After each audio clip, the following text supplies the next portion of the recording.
ఉండు తమ్ముడు, తొందరపడద్దు. నాకు 24 గంటల పని చేసి నాకు తొందర లేదు, కానీ నీకు అంత తొందర అయితే ఎట్లా? ఓపిక ఉండాలి. ఓపిక లేకపోతే పనులు ఎట్టవుతాయి? గడిచిన ప్రభుత్వం చేసిన దుర్మార్గాలు మీరు ఒక్కసారి ఆలోచిస్తే 1-2 కాదు. ఈరోజు ఫేర్ ప్రైస్ షాపులు ఉన్నాయి.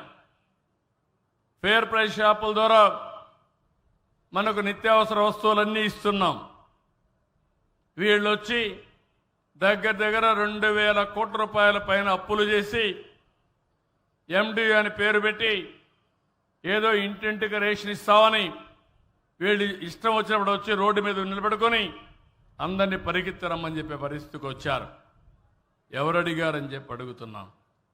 అవసరమైతే మీకు చేతనైతే దివ్యాంగులు ఉంటారు, వృద్ధులు ఉంటారు, వాళ్ళ ఇండ్లకు మనమే పోయి తీసుకుపోయి ఇద్దాం, డోర్ డెలివరీ ఇద్దాం. వాళ్ళు ఇంట్లో ఎప్పుడుంటారో కనుక్కొని అప్పుడే ఇద్దాం. అందుకే ఈ నెల 1 నుంచి నూతన విధానాన్ని ఏదైతే దుకాణాల ద్వారానే మీకు రేషన్ ఇప్పించే బాధ్యత నాదని మరొకసారి మీకు హామీ ఇస్తున్నా. దీనివల్ల మీరు ఎప్పుడైనా వెళ్ళొచ్చు. రేపటి నుంచి మీరు ఫ్రీగా ఉన్నప్పుడు వెళ్ళి తెచ్చుకుంటారు. ఎవరైతే తెచ్చుకోలేని వాళ్ళు ఉంటారో వాళ్ళ ఇండ్లకు మాత్రం నేరుగా డోర్ డెలివరీ ఇప్పించే విధానాన్ని కూడా ఏర్పాటు చేశాం. దివ్యాంగులు ఉంటారు, మీ ఇంటికి వస్తుంది. వృద్ధులు ఉంటారు, మీ ఇంటికి వస్తుంది. అలాంటి ప్రోగ్రెసివ్ పాలసీలు కావాలి, కానీ డబ్బులు కొట్టేసి జోబులు కొట్టేసే పనులు చేయకూడదు. దీంట్లో ఏం చేశారు తెలుసా? మీరు గుర్తుపెట్టుకోవాలి. పేరు డోర్ డెలివరీ వాహనాలు. ఈ వాహనాల్లో బియ్యం తీసుకుపోవడం, రోడ్డు మీదనే ఇచ్చినట్టు ఇచ్చి మళ్ళా బియ్యం తీసుకొని నేరుగా కాకినాడ పోర్టుకు వస్తుంది. ఎంత కరుడు గట్టిపోయారంటే ఈ దుర్మార్గులు 1,000 కోట్ల రూపాయలు ఖర్చు పెట్టే మాఫియా తయారైపోయారు. రాజకీయ నాయకులు కొనే పరిస్థితికి వచ్చారు, ఆఫీసర్లు కొనే పరిస్థితికి వచ్చారు, మాఫియాలుగా తయారైపోయారు. నేను ఒకటే చెప్తున్నా, నాకు అన్నీ తెలుసుకొని చెప్పడంలో ఇక్కడ వాళ్ళ కొవ్వు ఎంత ఉందంటే నా దగ్గర కూడా వచ్చే పరిస్థితికి వస్తున్నారు. కాబట్టి వార్నింగ్ ఇస్తున్నా, మాఫియాలు జాగ్రత్తగా ఉండండి. ఎవ్వడు మిమ్మల్ని కాపాడలేడు. మీ పని మీరు చేయండి. అవసరమైతే మా వాళ్ళకు రైస్ వద్దనుకుంటే నేను వాళ్ళకి కావాలి డబ్బులే కావాలని డీబీటీ కింద వేస్తా, మీ అకౌంట్లో వేస్తా. ఆ దుకాణంలో మీకు నచ్చిన నిత్యావసర వస్తువులు మీరు కొనుక్కోవచ్చు. కావాలంటే బియ్యం కొనుక్కోండి, లేకపోతే ఇంకొక పక్కన పోతే మీకు కావాలంటే చక్కెర కొనుక్కోండి, బండారాలు కొనుక్కోండి, గోధుమలు కొనుక్కోండి, కూరగాయలు కొనుక్కోండి. నాకేం బాధ లేదు. కానీ పేదవాడికి ఇచ్చే డబ్బులు పేదవాడికి చేరాలి. మధ్య దళారులు ఉంటే మాత్రం, దళారీలు మాఫియాలుగా తయారై డబ్బులు పెట్టి చేస్తే మాత్రం మీకు రాష్ట్రంలో చోటు లేదని మరొక్కసారి హెచ్చరిస్తున్నా. 1,000 కోట్ల రూపాయలు. ఆశ్చర్యం వేస్తుంది నాకు ఇవన్నీ చూసినప్పుడు. అంటే ఈ రాష్ట్రానికి ఒక నేర చరిత్రలో వచ్చేసి ఏం చేస్తున్నారంటే, నేరాలు ఘోరాలు చేసి దానికి ముసుగు రాజకీయం. ఎంతో పైన రాజకీయం ముసుగేస్తున్నారు. అందుకే నేను చెప్పాను, ఆర్థిక నేరస్తులు చాలా ప్రమాదం. టెర్రరిస్టులు వీళ్ళు, ఆర్థిక ఉగ్రవాదులు వీళ్ళంతా. వీళ్ళు సమాజాన్ని అతలాకుతలం చేయాలనుకుంటున్నారు. వీళ్ళ ఆటలు సాగనీయకుండా చేస్తామని చెప్పి నేను మీకు తెలియజేసుకుంటూ, నేను అందుకనే ఇవన్నీ చేసిన తర్వాత నేను ఒకటే మిమ్మల్ని అందరినీ కోరుతున్నా, ఇక్కడ అక్వా కల్చర్కి కూడా మనం సబ్సిడీ ఇచ్చాం. అది కూడా ₹50 అమలైంది కదా, ఇమ్మీడియట్గా ఇచ్చేసేయండి. ₹50 నేను చెప్పిన ప్రకారం అక్వా కల్చర్కి తప్పకుండా సహాయం చేస్తామని చెప్పి నేను మీకు తెలియజేస్తున్నా. ఇక్కడ ఇంకొక విషయం కూడా చెప్పాలి. ఇక్కడ 8 మంది 10వ తరగతి విద్యార్థులు కమిని గ్రామంలో గోదావరి స్నానానికి వెళ్ళారు. ఈ విషయం కూడా మీ అందరికీ 1-2 సార్లు నేను చెప్పాలి. కొంతమంది చాలా వెంచర్లు చేస్తున్నారు. గోదావరి లోతు తెలియకుండా స్నానానికి పోవడం న్యాయమా? మీరు ఫ్యామిలీ కూడా ఎందుకు మీరు ఎడ్యుకేట్ చేయరు? ఈత తెలియని వాళ్ళు నదుల్లోకి చెరువుల్లోకి స్నానానికి పోవడం ఇది ఎక్కడ న్యాయం? ఇలాంటివి కూడా ఎందుకు వచ్చిందో నాకు అర్థం కాలేదు. చాలామంది మరి చనిపోయే పరిస్థితికి వచ్చారు. అందుకే హెచ్చరిస్తున్నా, అందరినీ కోరుతున్నా, యువతను కోరుతున్నా, మీరు వెంచర్ చేయాలంటే వేరే మార్గాలు ఉన్నాయి, కానీ ఇలాంటి చేయకూడదు. కొంతమంది నేను చూస్తున్నాను, స్పీడ్ పెంచుతున్నారు. రోడ్డు మీద పోతూ ఉంటారు.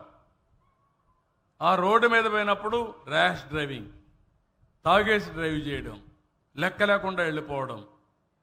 అంటే ఇవన్నీ ఎక్కడికి పోతున్నారు? మీ ప్రాణం ఇంపార్టెంట్.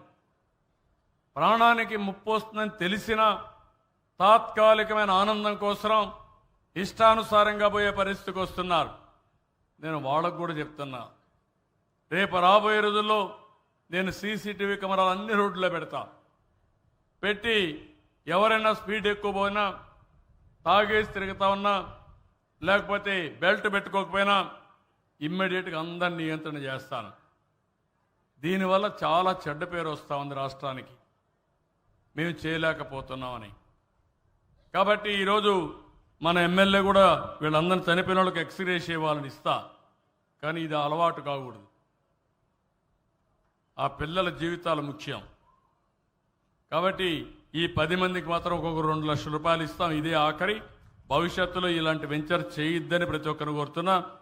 ఆ పిల్లల కోసం ఆ కుటుంబ సభ్యులకు 2 లక్షల రూపాయల చొప్పున ఎక్స్గ్రేషియా ఇస్తామని మీ అందరికీ హామీ ఇస్తున్నా. ఇది కాకుండా మా ఆడబిడ్డలకు ఒకటే హామీ ఇస్తున్నా, ఎవరైనా కానీ సోషల్ మీడియాలో మీ మీద క్యారెక్టర్ అసాసినేషన్ చేస్తే అలాంటి వాళ్ళ మాత్రం నేను వదిలిపెట్టాను. చాలా కఠినంగా యాక్ట్ చేస్తా. ఇప్పటికే యాక్ట్ చేశాం. దానివల్ల చాలా వరకు కంట్రోల్ అయ్యారు. ఇంకా కొన్ని దిక్కలు ఉన్నారు. వాళ్ళను కూడా ఏం చేయాలనో చేసి నియంత్రణ చేసి ఆడబిడ్డలకు స్వేచ్ఛనిచ్చే విధంగా ముందుకు పోతామని హామీ ఇస్తూ, ఇవి కాకుండా ఇంకా ఇప్పుడే ఎమ్మెల్యే గారు కొన్ని పనులు అడిగారు. ఆ పనులు మీరు ఒకసారి చూస్తే, పల్లంకుర్రు జి మూలపాళెం బ్రిడ్జ్ ఒకటి, ముమ్మడివరం కాట్రేని కోన R&B రోడ్ ఒకటి, Gogullanka bridge, Kundaleswaram flood bank ఆధునీకరణ, చెయ్యేరులో ఇప్పుడే చెరువు చూశాను, దాన్ని CPWS ప్రాజెక్టుగా కన్వర్ట్ చేయమన్నారు. 14 ఎకరాలు ఉంది. దీన్ని కాంప్రహెన్సివ్ వాటర్ స్కీమ్గా చేసి ఎన్ని గ్రామాలకు వీలైతే అన్ని గ్రామాలకు నిరంతరం నీటి కనెక్షన్ ఇవ్వడానికి ఇమ్మీడియట్గా యాక్షన్ తీసుకుంటా. కలెక్టర్ కూడా ఆదేశాలు ఇస్తున్నా. ఎంత డబ్బులని ఇచ్చి ఇమ్మీడియట్గా చేస్తాం. చెయ్యేరు గ్రామంలో సీసీ రోడ్లు, డ్రైనేజ్ 2 కూడా పూర్తి చేయాలి.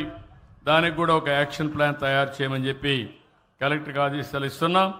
ఈ నియోజకవర్గంలో BC residential school and college 2 కూడా గర్ల్స్ కావాలన్నారు.